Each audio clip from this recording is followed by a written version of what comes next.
La lettre de recommandation de l'apôtre. Aurait-il besoin d'être encore recommandé par lui-même ou par d'autres? Non, car ses lecteurs sont eux-mêmes une lettre vivante, connue de tous, la lettre de Christ, écrite par l'Esprit de Dieu, 1 à 3. Verset 1. Verset 1 à 3. La lettre de recommandation de l'apôtre. La comparaison que l'apôtre vient de faire entre lui et les faux docteurs, 2 Corinthiens 2.17, pouvait avoir l'air d'une recommandation ou d'une louange de son ministère auprès des hommes. Et surtout, comme l'indique le mot de nouveau, ses adversaires avaient pu interpréter divers passages de sa première lettre comme des vanteries de son ministère.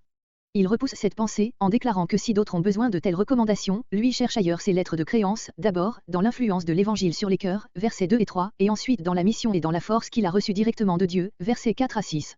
On peut conclure de ces mots que les faux docteurs venaient à Corinthe munis de telles lettres de recommandation de la part des églises et qu'ils s'en faisaient également donner par les Corinthiens pour d'autres villes. Verset 3.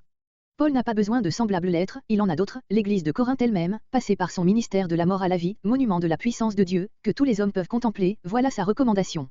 Et voici les divers caractères qui découvrent l'apôtre, comme autant de sceaux authentiques, cette lettre, ce ne sont pas des hommes sujets à l'erreur qui l'ont écrite, ainsi qu'un document périssable de papier et d'encre, Christ en est l'auteur, et il l'a tracé par le ministère, service, de Paul, avec l'Esprit du Dieu vivant. Elle est bien supérieure même aux tables de la loi gravée du doigt de Dieu, car cette lettre est la vie divine et immortelle répandue dans les cœurs, c'est l'accomplissement des grandes promesses, Ézéchiel 11.19, Ézéchiel 36.26, Jérémie 31.31 et suivants. On a trouvé une difficulté en ce que l'apôtre dit, verset 2, cette lettre est écrite dans nos cœurs, tandis qu'on aurait dû attendre, comme verset 3, dans vos cœurs. Mais pourquoi? D'abord il faut remarquer ce pluriel communicatif, nos cœurs, dans lequel Paul embrasse avec amour ses lecteurs et lui-même. Même la création d'une église ne serait pas pour l'apôtre un témoignage divin, si, avant tout, il ne portait ce témoignage vivant dans son propre cœur, son ministère n'a répandu la vie que parce qu'il en était lui-même participant, celui qui donne et ceux qui reçoivent puisent à la même source, tout leur est commun. C'est la vérité exprimée ainsi par le Sauveur, celui qui croit en moi, des fleuves d'eau vive découleront de son sein, Jean 7.38. Verset 4. L'apôtre a confiance, car sa capacité lui vient, non de lui-même, mais de Dieu, qui l'a rendu capable d'être le serviteur de la nouvelle alliance, 4 à 6. Si le ministère de la mort a été glorieux en Moïse, combien plus le ministère de l'esprit de vie. Si le ministère de la condamnation a été glorieux, combien plus celui de la justice qui sauve le pécheur. 7 à 9. Si ce qui devait prendre fin a été glorieux, combien plus ce qui est permanent, 10, 11. Versets 4 à 11. Gloire de ce ministère. Verset 5. À peine l'apôtre a-t-il exprimé une pensée si pleine d'une sainte hardiesse sur son ministère, qu'il se hâte d'en faire remonter toute la gloire à sa source, en déclarant, verset 4, qu'une telle confiance vient de Dieu seul, par l'intercession de Christ, que, quant à lui, il n'a pas même en propre une seule bonne pensée, mais que toute capacité lui vient de Dieu. Puis, il étend cette déclaration à son ministère même, dont il expose l'excellence en le comparant à celui de l'Ancien Testament. Verset 6. Ces termes, l'être, esprit, ne dépendent pas de nouvelle alliance, comme s'ils devaient la caractériser, mais du mot ministre, serviteur. Ainsi, Dieu nous a rendus capables d'être les serviteurs, non de l'être, mais d'esprit, traduction littérale, voir la note suivante. Il est peu de passages dont on est aussi souvent abusé que de celui-ci, en le détournant de son vrai sens. De quoi s'agit-il, en effet? Est-ce que l'apôtre entend ici par la lettre ce qui est écrit, en opposition à l'esprit? Pas le moins du monde, il n'y a, pour s'en convaincre, qu'à lire les versets suivants. L'apôtre, afin de relever l'excellence du ministère de la Nouvelle Alliance, le met en parallèle avec le ministère de l'Ancienne Alliance.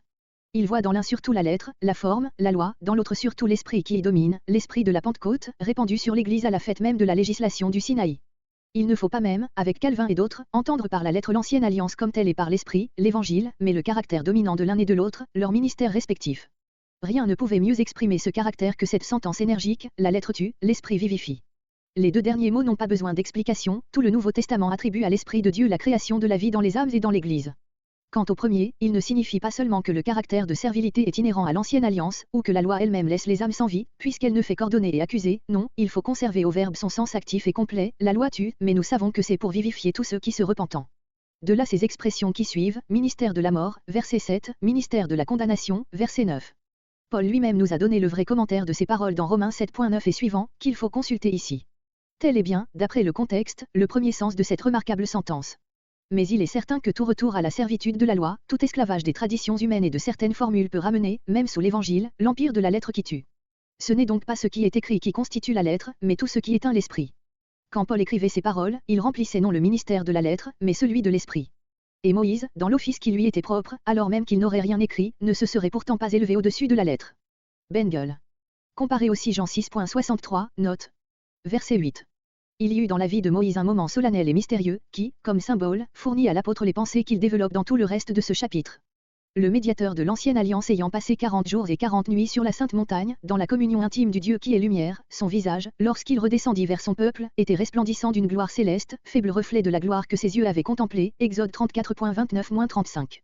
Toutefois cette clarté était passagère, parce que les communications que Moïse avait eues avec Dieu ne pouvaient pas le maintenir ici-bas dans un état permanent de glorification, pas plus que les disciples ne pouvaient demeurer sur la montagne où ils contemplaient les splendeurs de la Transfiguration, Matthieu 17.1 et suivant. Paul voit dans cette gloire céleste et passagère, dont resplendissait Moïse, un symbole frappant et juste du ministère même de ce serviteur de Dieu sur le Sinaï. Ce ministère, service, était, grec, émoticône sourire, en lettres, gravé sur des pierres, allusion aux tables de la loi. Par là même, c'était un ministère de la mort, parce que la loi fait mourir, tue, verset 6, note. Et pourtant Paul avoue qu'il était déjà glorieux, grec, en gloire, tellement que les Israélites ne pouvaient contempler cette gloire qui resplendissait sur le visage de Moïse, allusion à Exode 34.30. Combien plus glorieux est le ministère de l'Esprit, de cet Esprit de Dieu qui crée la vie dans les âmes. Tel est ici le premier point de comparaison. Verset 9. Second point de comparaison, d'une part, le ministère de la condamnation, identique à celui de la mort, parce que la loi ne tue qu'en condamnant le transgresseur, d'autre part, le ministère de la justice, par où il faut entendre, comme partout dans les écrits de Paul, la justification du pécheur par la foi en Christ, qui l'affranchit de la condamnation et le délivre de la mort éternelle. Quelle gloire plus grande, grecque, plus abondante, dans ce second ministère que dans le premier. Verset 11. Dans ces deux derniers versets, l'apôtre établit un troisième et un quatrième point de comparaison. Verset 10, ce qu'il y avait de glorieux dans le ministère de la loi n'a pas été glorifié, cette gloire a disparu à cet égard, grec, en cette partie, en ce qui lui était propre. Pourquoi? À cause de la gloire qui le surpasse, trad littéral, c'est-à-dire celle du ministère de la justice. C'est ainsi qu'on dirait, l'éclat de la lune disparaît devant l'éclat du soleil. Enfin, le dernier point de comparaison est relatif au temps, à la durée, d'une part, la gloire de ce qui passe et périt, d'autre part, la gloire de ce qui est permanent, pour tous les âges et pour l'éternité. Paul, en glorifiant ainsi le ministère de l'Évangile, en réduisant à sa juste valeur celui de Moïse, avait sans aucun doute une intention polémique contre les docteurs judaïsants qui lui étaient opposés à Corinthe et ailleurs. Mais ce passage renferme pour tous les temps une vue juste et profonde sur le vrai caractère respectif des deux alliances. Et ce sujet reste pour nous de la plus haute importance. Verset 12. Avec cette confiance, nous usons d'une pleine liberté, non comme Moïse qui devait couvrir son visage devant son peuple, 12, 13. À cause de leur endurcissement, ce voile reste encore pour eux sur les écrits de Moïse, car il n'est ôté que par Christ, il reste même sur leur cœur, mais quand ils seront convertis, il sera ôté, 14 à 16. Le Seigneur est à la fois l'Esprit et la liberté, aussi contemplons-nous sans voile la gloire du Seigneur et nous en sommes transformés à son image, de gloire en gloire, 17, 18. Versets 12 à 18 de la sainte liberté de ce ministère. Cette espérance, cette confiance, qui remplit le cœur de l'apôtre, il la puise dans les pensées exprimées au verset 6 à 8 et il en conclut la parfaite liberté du ministère évangélique. Le mot grec signifie à la fois la liberté de parler et une sainte hardiesse, acte 4.29. Pour indiquer mieux encore la source de cette liberté, Paul reprend, sous une autre face, le symbole qu'il a déjà développé, verset juillet 2011, et l'oppose à la pleine manifestation de la gloire de Dieu dans l'Évangile, versets 13 à 18. Verset 13. Grec, la fin de ce qui disparaissait, mot vague, choisi à dessein afin qu'il puisse s'appliquer tout ensemble à l'image et à la chose figurée, c'est-à-dire à la clarté du visage de Moïse et à l'économie qu'elle représentait, comparé verset 11. Ici donc, Paul s'empare d'un autre détail de l'histoire de Moïse qu'il a déjà cité, afin d'en tirer de nouvelles vérités sur la différence des deux économies et sur la supériorité du ministère de l'Évangile. Moïse, nous est-il dit, Exode 34.33, dans le moment solennel auquel Paul fait allusion, mit un voile sur son visage. Dans quel but? Nous lisons ci-dessus, verset 7, que les enfants d'Israël ne pouvaient arrêter leur regard sur le visage de Moïse, à cause de leur faiblesse, de leur sens charnel. Ici, Paul déclare que Moïse se voile pour que les enfants d'Israël n'arrêtent pas leur regard sur la fin de ce phénomène passager, dans lequel l'apôtre voit une image de toute l'économie ancienne, destinée à être transformée. Israël n'était préparé alors ni à contempler l'éclat de cette manifestation, ni à en voir la fin qui l'aurait rempli de défiance envers Moïse, telle était aussi la disposition de ce peuple à l'égard de toute l'économie ancienne, il n'en comprenait ni la gloire, ni la disparition future, il fallait lui voiler l'une et l'autre. Tous ceux qui, sous les symboles et les types, ne savaient pas voir les choses signifiées, qui confondaient les formes passagères avec les réalités éternelles, qui ne comprenaient pas que les fleurs et les fruits contenus dans le bouton devaient un jour s'épanouir, tous ces faibles en la foi, et c'était alors le plus grand nombre, avaient encore à faire leur éducation religieuse, la révélation était voilée pour eux, ils ignoraient qu'un jour toute cette économie ancienne viendrait s'absorber et s'accomplir dans une nouvelle. Rien de pareil, conclut l'apôtre, dans le ministère du Nouveau Testament ici la gloire du Seigneur est apparue dans toute sa plénitude, elle resplendit dans le cœur des croyants et les transforme à son image, versets entre 17 et 18. Verset 16. Grec, quand il, leur cœur, verset 15, aura été converti. Le voile ne devait subsister que pour un temps. Si Israël avait été préparé, par le ministère de la loi, à recevoir Jésus-Christ, le voile eût été ôté, car c'est par Christ qu'il disparaît, verset 14, l'Évangile seul dévoile le ministère de la loi, le Nouveau Testament illumine l'Ancien. Mais par l'effet de l'endurcissement du cœur, ce voile non dévoilé, non soulevé, ôté, subsiste pour ce peuple, à la lecture de l'Ancien Testament, subsiste quand Moïse est lu par eux, soit dans leur synagogue, soit en particulier.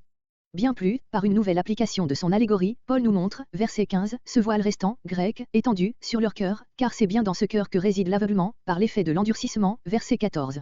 Il y a une espérance, toutefois, c'est sa conversion, par elle, le voile est entièrement ôté, le verbe, en grec, au présent, parce que cette conversion était déjà commencée en Israël, et les figures font place à la réalité, verset 16. Ces enseignements de l'apôtre trouvent encore une application sérieuse et actuelle dans l'Église de Dieu. Tout ministère qui tend à replacer le peuple évangélique sous les ombres et l'esclavage de la loi, tout enseignement qui voile par la sagesse humaine la clarté de la vérité divine, pêche contre les intentions de Dieu et contre l'exemple de l'apôtre, versets entre 12 et 13. De mille manières le voile de Moïse peut être rétabli. D'un autre côté, il faut bien retenir qu'une seule chose donne à l'homme l'intelligence de la vérité et le met en contact avec la gloire divine de la nouvelle alliance, c'est la conversion du cœur, verset 16, jusque-là, quoi qu'on fasse, le voile subsiste. Verset 17. Paul a établi, verset 6, un contraste entre la lettre et l'esprit, les versets qui suivent, verset juillet 2016, ne sont, au fond, que le développement de la même pensée. Mais si la lettre est l'économie ancienne dans ce qu'elle avait de passager, qu'est-ce que l'esprit? C'est le Seigneur Jésus-Christ lui-même. Il est l'esprit, car il est la révélation parfaite et essentielle de Dieu qui, de sa nature, est esprit. Il est en sa qualité de Fils de Dieu la révélation personnelle de l'amour divin qui veut que tous les hommes deviennent enfants de Dieu. Il est, esprit, en opposition à toutes les exigences de la loi qui s'imposent à l'homme comme l'être morte, il l'est également en opposition à toute limitation naturelle et historique qui, le faisant naître selon la chair en Israël, le rendait, pour le temps de sa vie terrestre, dépendant de la loi et serviteur de la circoncision, Galates 4.4, Romains 15.8. Sur sa croix, en effet, il s'est dépouillé de cette limitation charnelle et est devenu parfaitement ce qu'il est, l'esprit. Gros, comparé 2 Corinthiens 5.16, Jean 7.39. Portant en sa personne le principe spirituel de lumière et de vie, il le communique à tous ceux qui lui sont unis, comparé 1 Corinthiens 15.45, Romains 1.4, 1 Jean 5.6-8. En se convertissant à lui, verset 16, en le possédant tout entier, l'homme est, à la fois, délivré de l'esclavage de la lettre, de l'esclavage de la loi, de l'esclavage du péché, le voile est ôté pour lui, car là où est l'esprit du Seigneur, là est la liberté. L'homme régénéré devient lui-même peu à peu esprit, vie, par conséquent liberté, Romains 8.2, Romains 8.15, Jean 8.36, comparé Jean 4.24, note. Verset 18. L'apôtre reprend ici l'image de Moïse, qu'il élève à la plus sublime hauteur de spiritualité. Moïse ôtait son voile lorsqu'il paraissait devant Dieu et que Dieu lui parlait comme un homme parle avec son intime ami, Exode 34.34, Exode 33.11. Sous l'alliance de grâce, tous sont des Moïse, ayant accès auprès du Père dans un même esprit, ils contemplent à visage découvert, sans voile, verset 13, la gloire du Seigneur, de Jésus-Christ glorifié. Or, ce qui arriva à Moïse arrive à tous ceux qui contemplent aussi Jésus dans une vivante communion, ils reçoivent et rendent, comme un miroir, la lumière divine, la gloire du Seigneur. De même qu'un argent pur, exposé aux rayons du soleil, reflète ses rayons, non de sa nature, mais par l'éclat du soleil, ainsi l'âme purifiée par l'Esprit de Dieu reçoit un rayon de la gloire du Seigneur et le réfléchit au loin. Chrysostome.